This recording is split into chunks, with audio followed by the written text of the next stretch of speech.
June ১২, ২০২৫-এ গুজরাটের আমেদাবাদ থেকেই অনেকের স্বপ্নের যাত্রা শুরু হয়েছিল, কিন্তু দিনের মধ্যেই তা পরিণত হল এক ভয়াল ট্র্যাজেডিতে।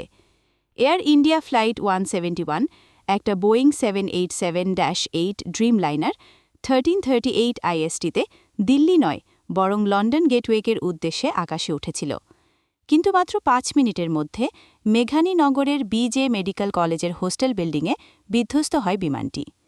বিমানটিতে ছিল 242 জন, তাওয়াজ্জুহে পরিণত হল। উদ্ধারকারীরা উদ্ধার করেছে এতন্ত 240 দেহ।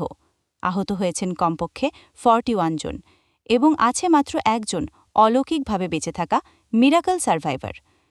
এদের মধ্যে 169 জন ভারতীয়, 53 জন ব্রিটিশ, 1 জন কানাডীয় এবং 7 জন পর্তুগিজ ছিলেন। এমনকি উপযুক্ত পরিচয় পাওয়া গেছে। গুজরাটের প্রাক্তন মুখ্যমন্ত্রী বিজয় রূপানী ছিলেন সেই মর্মন্তি দুঃসংবাদে। দুর্ঘটনার পর ভারতের প্রধানমন্ত্রী নরেন্দ্র মোদী এবং ব্রিটিশ প্রধানমন্ত্রী কিয়ের স্টারমার গভীর শোক জানিয়েছেন। এখন তদন্ত চলছে। বিমানের বক্স, স্যাম্পল, ইঞ্জিনের অবস্থা সব বিশ্লেষণের মাঝেই আমরা হয়তো মিলবে একসময় সত্য।